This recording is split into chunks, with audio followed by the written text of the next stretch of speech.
Vote প্রদানে অধিকার প্রতিষ্ঠা হলেই গণতান্ত্রিক উত্তরণ ঘটে না বলে মন্তব্য করেছেন সুজনের প্রধান ডক্টর বদিউল আলম মজুমদার। দুপুরে জেলা পরিষদ সম্মেলন কক্ষে সুষ্ঠু নির্বাচন ও গণতান্ত্রিক উত্তরণ নিয়ে গোলটেবিল বৈঠকে কথা বলেন তিনি। এ সময় তিনি বলেন, গণতান্ত্রিক উত্তরণ না হলে সুষ্ঠু ও গ্রহণযোগ্য নির্বাচন কখনো অনুষ্ঠিত হবে না। আর গণতান্ত্রিক উত্তরণের জন্য প্রয়োজন আইনি, প্রাতিষ্ঠানিক ও কাঠামোগত সংস্কার। এজন্য সকলকে একসাথে কাজ করার আহ্বান জানান তিনি। সুজনের চট্টগ্রাম জেলার সভাপতি অধ্যাপক সিকান্দার খান, সাধারণ সম্পাদক অ্যাডভোকেট আখতার কবির চৌধুরী এই সময় উপস্থিত ছিলেন। সংবিধান সংশোধন করতে হবে, সুষ্ঠু নিরপেক্ষ নির্বাচন হইতে হবে, কিন্তু সুষ্ঠু নিরপেক্ষ নির্বাচনই যথেষ্ট নয়।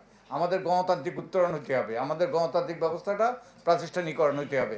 সেই জন্য কতগুলো সুদূর প্রসারী সংস্কার দরকার, আর কতগুলো বাধা আছে সেগুলো দূর করা দরকার। আমি বলেছি যে এই যে দুর্বৃত্তায়িত রাজনৈতিক অঙ্গন, দুর্বৃত্তায়িত নির্বাচনী অঙ্গন, তারপরে টাকার খেলা, নির্বাচন কমিশনের যে সঠিক ব্যক্তিদেরকে নিয়ে নির্বাচন কমিশন গঠিত হওয়া, এবং একই সাথে গণমাধ্যম এবং নাগরিক সমাজেরও সোচ্চার ভূমিকা, তাদেরকে ওয়াচডগের ভূমিকা পালন করা, ল্যাপডপের ভূমিকার পরিবর্তে, তাহলে কিন্তু সুষ্ঠু নির্বাচনের পথ সুগম হবে।